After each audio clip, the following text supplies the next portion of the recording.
As the co-chair of the Senate International Conservation Caucus, one of my priorities in Congress is to work with my colleagues on a bipartisan basis on legislation that helps protect and conserve the environment globally and our most vulnerable species globally from threat. One threat that we continue to face is the ongoing problem of wildlife trafficking. This is the illegal trade of threatened and endangered animals or parts of animals. Think of rhino horns or elephant ivory, often sold at a great profit. Not only is this practice threatening the extinction of some of our most endangered species, but it also threatens our national security and international stability generally, because billions in profits from the illegal wildlife trade are used to finance other illicit activity, including terrorism. Some reports, of course, have shown that illegal wildlife trade also contributes to the spread of zoonotic diseases, like the coronavirus, another reason for us to stop this trafficking. We took a big step toward cracking down on wildlife trafficking with the Bipartisan End Wildlife Trafficking Act, which became law in 2016.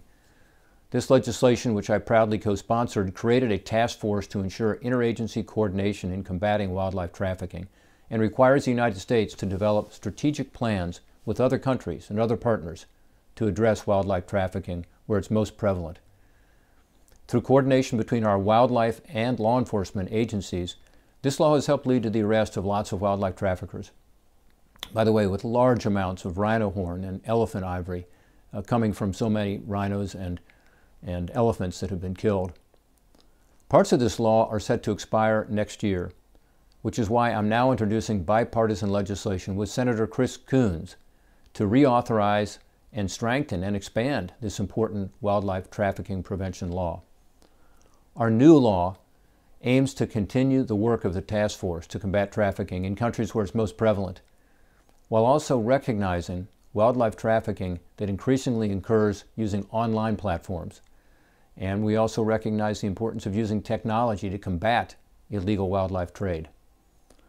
I'm very thankful for the support our new bill has received from a wide range of conservation groups, whether it's our NGO partners, who play a critical role on the ground in these countries around the world to combat wildlife trafficking, or whether it's the zoos here in the United States that provide education and awareness to reduce demand for trafficked products, as well as leading conservation and recovery projects to protect threatened species.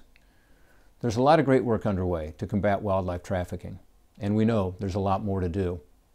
That's why I'm looking forward to working with my colleagues on both sides of the aisle to get this critical legislation passed so we can continue to fight the scourge of wildlife trafficking.